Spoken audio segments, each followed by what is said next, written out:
now, and we are keeping you ahead as far as Prime Minister Narendra Modi's visit to the US is concerned. Fastest updates for you here on Times Now, and those are the live visuals we are bringing to you. The bilateral between Prime Minister Narendra Modi and US President Joe Biden is underway, and after that the focus is going to be on the very important Quad summit. And there you can see the handshake followed by a hug between Prime Minister Narendra Modi and US President Joe Biden, who himself had come to welcome Prime Minister Narendra Modi for the bilateral between both the leaders.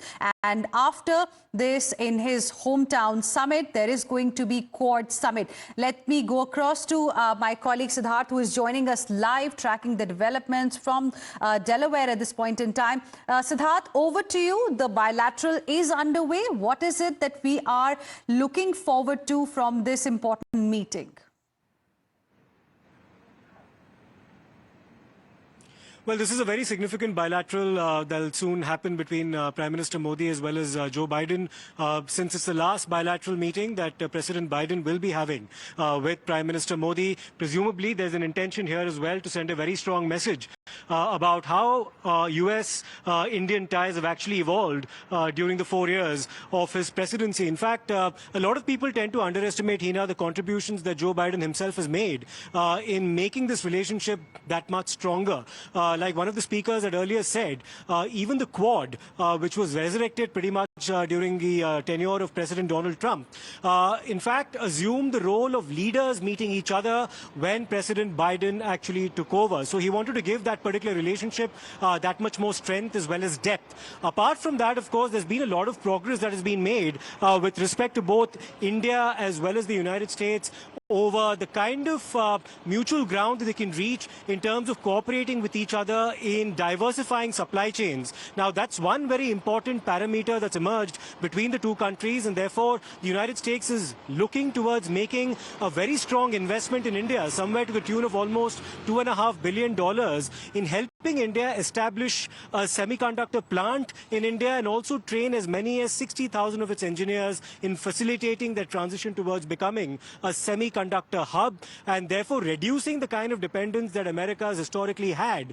on Taiwan as well as China in that very sensitive aspect of trade as well as manufacturing. Another very important takeaway that we can likely see is some kind of a concrete understanding over how the defense ties between the two countries will evolve over the purchase of India's MQ-9B drones from the United States. We're expecting at least 31 to be delivered to us, about 15 for the Air Force and about 16 for the Navy. That apart, also there's also cooperation with respect to improving India's radar systems. India is actually looking to purchase sonobuoys, which would actually end up helping India through the use of radioactive waves to actually determine and track submarines underneath the sea. That's another defense agreement that India and the United States are actually looking forward to concretizing. And then, of course, we'll understandably also see the kind of cooperation that can be expected between the two countries in the Indo-Pacific. That was one prominent takeaway that we saw from the bilateral that concluded between Japan as well as the United States, Mr. Kishida and Mr. Biden. Let's see what the joint agreement between Mr. Modi and Mr. Biden throws up. Right, the joint agreement, the joint statement is going to be very important. For the moment, thank you, Siddharth, for joining us. We'll keep coming back to you for more on the latest from the US. Let's also welcome our guest joining us on the broadcast this evening, Raymond E. Wickery, who is Senior Associate, Center for Strategic and International Studies and former Assistant Secretary of Commerce. We also have with us Peter Kuznick, the author, Dr. Michael Owens, who is Mayor, Mableton, and President, US Global Center for Cyber Policy. Ambassador retired Atul Keshav, President of USIBC, is also now joining us on the broadcast. Good evening to all of you. Thank you so much for being with us here on Times Now. Ambassador Keshav, let me begin the discussion with you. As we speak, the bilateral is underway. We are being told between Prime Minister Narendra Modi and US President Joe Biden. I want to begin by asking you about, about China, because White House, before this visit of Prime Minister Modi to the US, had made it very clear that China is going to be high on the agenda. We know how countering China's rising influence has been a top priority for Biden administration. Amidst this, the messaging, how important it is. Do you think probably US wants to showcase also a strong alliance with the Indo-Pacific partners through this? So I think what's going on here is that the White House and the Indian leadership are demonstrating the power and potential of democracy. And it's very interesting that this is happening right before the UNGA.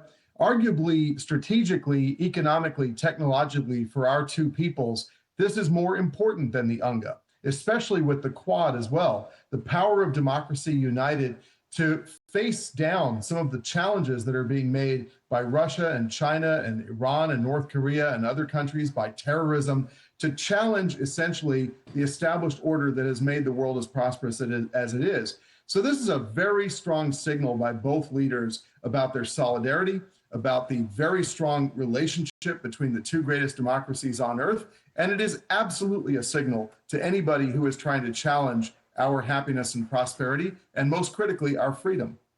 Interesting. Now, amidst all of this, we have also seen India trying to very delicately maintain a balance, between both the sides here. Because of the existing geopolitical tensions, we have seen how the world has been divided. So how do you see that? And on the basis of this, what can India expect from this very, very crucial Quad summit? Well, look, India will make its own sovereign decisions in the best interests of its people and its government. But I think when you look at the future, this is very much a future frame in these bilateral engagements and the Quad engagement. And the future is about our people-to-people ties. It is about our values. It is about what the strengths that our technology and our corporate sectors can bring to one another. It is about unleashing the potential of our great free people. I don't think there's any Russian or Chinese companies that represent the future happiness and freedom and prosperity of humanity. But if you look at the collaboration between American and Indian companies, members of USIBC, you will see that they are building that future of happiness for our people. And so every time I look at the visa line outside the American embassy and the consulates in India, I realize there's an incredible passion for one another that is reflective of the energy in this summit and in these meetings. But it's also about the fact that we are optimistic about the future and that we don't see a future that involves bullying, harassment, conquest, bombing hospitals, and other negative things. As an outcome, do you expect something specifically in terms of, naming China? Because just before this summit, White House very clearly mentioned that China is going to be high on the agenda as far as the Quad summit is concerned. Do you expect something specific, for China? Of course, discussions are going to happen that will involve China. We all know that. But do you see that being named, that country being named? Look, I'll leave it to the governments to figure out how they want to frame things, but I do understand from talks that I've had in Washington that there are some very substantial and important initiatives that are being put forward by the Quad countries. Think about the Quad. It stands for freedom. It stands for sovereignty. It stands for openness. It stands for choice. It stands for prosperity. And so the initiatives of these four great democracies are not against anyone, but they are to defend done so much for so many. So there's going to be healthcare initiatives. There are technology initiatives, infrastructure initiatives, maritime domain awareness initiatives. I don't want to get into the details. The governments can make the news themselves once they've had the Quad meeting. But I think if I were Philippines, or if I were Taiwan, or if I were Solomon Islands, or any of a number of countries that are feeling pressure from countries that are putting intense powers of economic and military suasion on them to try to do things they don't want to do, I would look to the Quad summit and say, those are the four great democracies helping me to be a free and happy and sovereign nation. All right. And one last question before we let you go. There is also going to be an interesting summit of the future. What are your expectations? What are you looking forward to? Well, I'll tell you, it's great that the Prime Minister is here. It's great that President Biden has put so much emphasis on hosting him in Delaware at his home. It is magnificent that the Quad summit is happening again. As I said, for the long-term strategic interests of the United States, this is more important than the UNGA engagements that are happening next week. So when you look at the Summit of the Future, I think it's about the sheer potential of America and India. Our two countries are the great pillars of prosperity in the Eastern and Western hemispheres. We are the two greatest democracies. We are the two strongest growing large economies on earth. And we do it all as democracies. We may be messy, we may be argumentative, but we get a lot done in harnessing the potential of our people. And I think that's what the Prime Minister is going to talk about in the bilat, in the Quad, and of course in New York when he gives his address. So I'm delighted. I think there's a very bright future ahead for America and India, and that we can help the world of the 21st century be brighter despite all of these terrible challenges being pushed by people who frankly oppose civilization. All right, Ambassador Keshav, appreciate you joining us here on Times Now and sharing with us your perspective and your expectations from this important Quad Summit that's going to begin shortly. Thank you very much for joining us. Let me now go back to my other guests who continue to be with us on the broadcast this evening. Dr. Michael Owens, now, as we have been discussing, so far in this particular case, the expectations that India should have from this Quad Summit. What is it that you will like to say, given the kind of geopolitical situations we are in?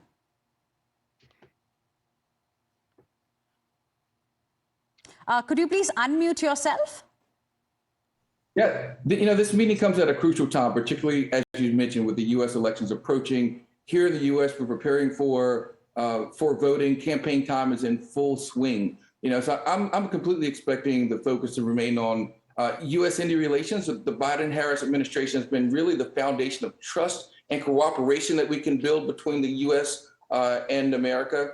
I think we can reinforce on certain issues, specifically related to defense, technology, the climate. I think, and if you look at the election in the background of all this is happening, the timing with this, with President Joe Biden welcoming the Prime Minister into his home, into his hometown, I think is very key to this. I think the collaboration, as I mentioned before, around defense, renewable energy, technological innovation, these are things that both countries stand to gain a lot through this, as well as the climate initiatives. A specific time was mentioned earlier about the investments in technology. And, part of the things that I look at when it comes to the age that we're in now with AI and the need to have a country that we can depend on in the U.S., being India, to take away some of the reliance that's we have on China when it comes to semiconductors and our need to be able to develop more and have more space for the U.S. and India to be able to grow. So I'm excited about this. There is this timing with the election going on,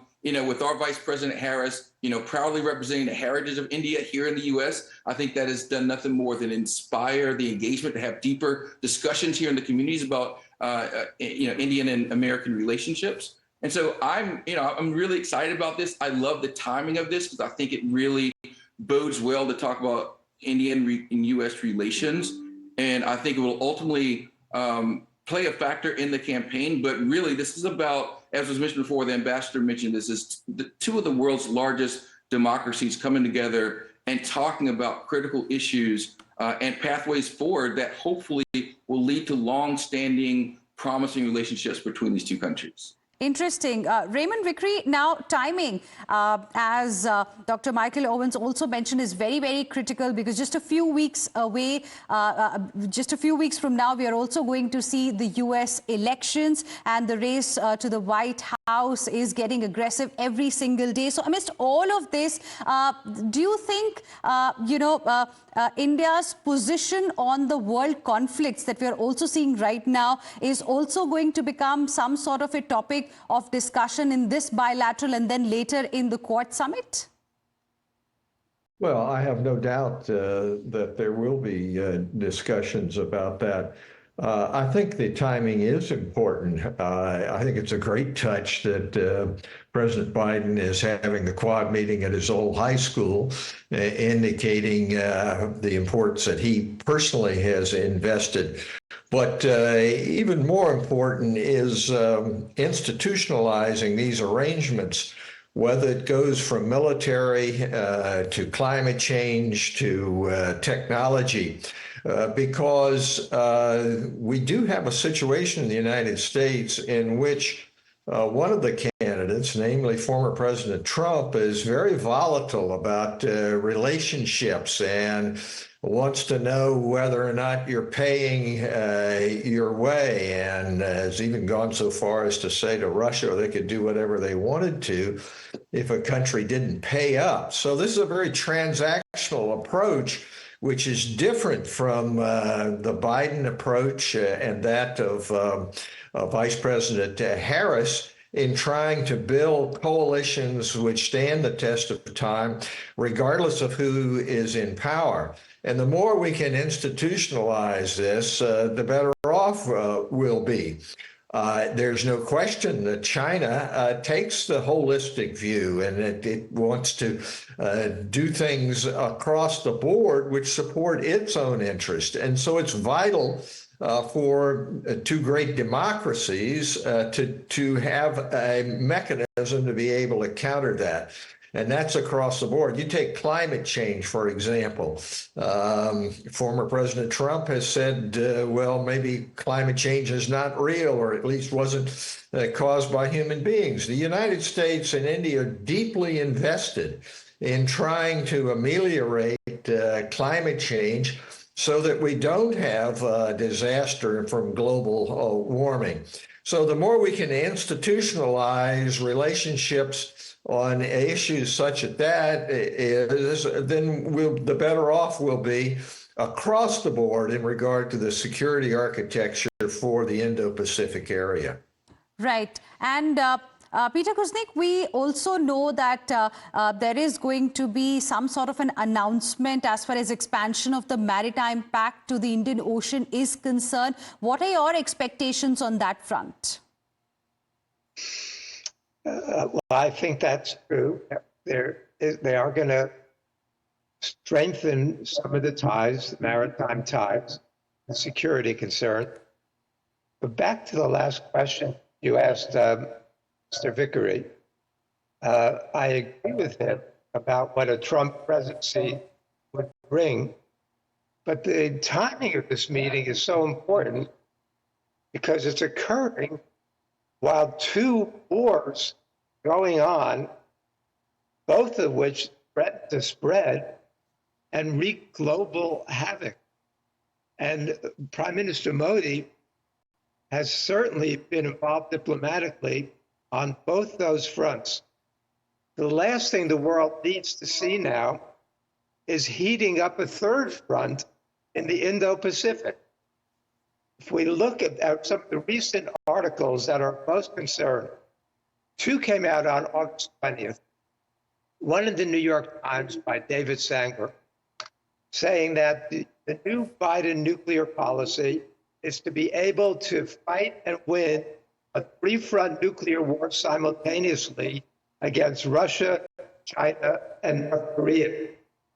And that same day, there's a big article in the Bulletin of Atomic Science saying that there is a faction of nuclear war planners who believe the United States would win a nuclear war if we strike first and preempt Russia and China from being able to respond. There's a certain kind of madness going on. We know that when Starmer came over here from Britain, he met with Biden to discuss targeting with Storm Shadow missiles and ATACMS missiles inside of Russia. Putin has said that that would mean war between Russia and NATO. So Biden has not given approval to use U.S. weapons to strike inside Russia. Modi is coming at a crucial moment in history, a moment in which we're closer to World War III than we've ever been, at least since 1962. So what we need now, what's not being discussed, is diplomacy. Modi represents the potential for diplomatic alternatives. He's especially well suited to mediate the Russia-Ukraine war. Nobody else has got the ties to both sides that he has in this sense, but also the situation in Gaza. and potentially the situation in the Indo-Pacific. To not go along with any kind of militaristic solution, but to look for what the Chinese like to call win-win diplomacy. We know they don't always exercise it, but it's the right idea. And a new world, a multipolar world. And so I think we're at a very important juncture, and we shouldn't lose sight of that in talking about maritime agreements or even economic and technological agreements. Those are important, but they're secondary if we're not going to have a world in which people can benefit from that. Absolutely. So, Peter Kuznick, are you trying to say that Prime Minister Modi has managed to delicately, balance India's interests while maintaining ties with both set of interests, and that makes India very, very important given how the situation is right now? Crucial. India is crucial. And Modi is crucial because who speaks for the planet now? Xi Jinping wants to make China great again. Biden wants to make America great again. Netanyahu wants to make Israel great again. Putin wants to make Russia great again. We need somebody who approaches questions from the standpoint of the planet. And Modi is as well positioned as anybody to do that. And I'd love to see him consciously play that role. Guterres at the UN has been sounding that way. The Pope has been sounding that way. Occasionally, Lula sounds that way. But Modi, of the major powers, and India is the world's great emerging power at this point. Population-wise, they're number one. Economically, they're growing very, very rapidly. Militarily, it's stronger. So Modi is uniquely positioned. I hope he sees that and plays that role. Okay, Prime Minister Modi is uniquely positioned, is your view, Peter Kuznick. Dr. Michael Owens, do you agree with what Peter Kuznick has said?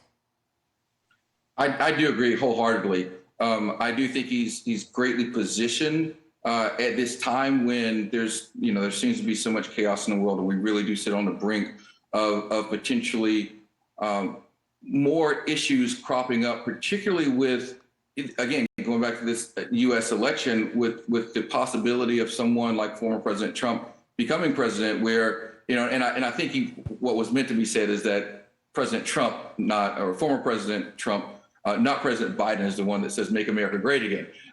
We want to be clear about that, because President Trump, former President Trump, does take this America First agenda, right? That is the take, and it often sidelines global partnerships. It hurts momentum that we have, that we will need to have to bolster this U.S.-India cooperation when we're facing challenges that come from different fronts that would not be aligned on things around trade and defense and climate initiatives that we would see. It really is put us in an unpredictable sense of peace, and we're really alienating people, not only in the in India and other countries, but the Indian diaspora, I think, to look at this that's here in the U.S.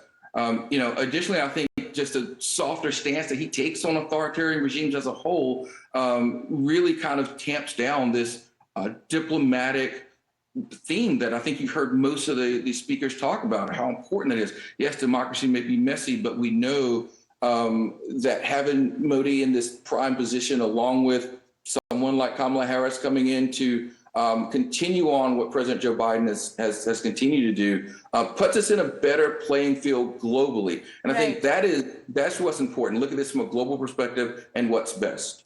All right. Interesting point of view there. I'd like to thank all my guests for joining us this evening, Raymond Vickery, Peter Kuznick, and Dr. Michael Owens. Thank you very much for joining us here on Times Now and sharing with us your perspective.